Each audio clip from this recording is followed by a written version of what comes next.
தம்பி மாசம் 1 சம்பளம் போடுறாங்க. ஆனா மாசம் 30 சம்பளம் எங்க போகணுன்னே தெரிய மாட்டேங்குது தம்பி. ஒரு நிமிஷம்ண்ணே.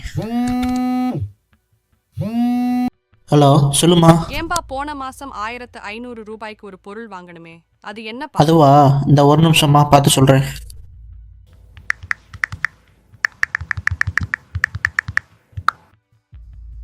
போன மாதம் 15ஆம் தேதி ஆர்ஆர்கே ஃபர்னிச்சரில் 3 சேர் வாங்கியிருக்கோம்மா. அது வாப்பா, சரிப்பா. அதான். சரிம்மா. எப்படி தம்பி போன மாசம் வாங்கினது கூட என்ன கடை, என்ன பொருள், என்ன தேதின்னு கரெக்டா சொல்றீங்க? அண்ணே, நான் போன மாதம் வாங்கின பொருள் மட்டும் இல்லை, போன வருஷம் நான் என்ன பொருள் வாங்கினேன்னு கூட கணக்கு சொல்லுவேன். அதுவும் என் செலவுகளை கணக்கு வைக்கிறது மூலியமா சம்பாதிக்கிறேன்னு சொன்னா நீ நம்புவியா? அப்படியா தம்பி? அது எப்படி தம்பி?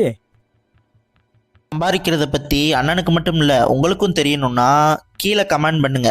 அடுத்த வீடியோவில் கிளியராக சொல்கிறேன். ஓகே.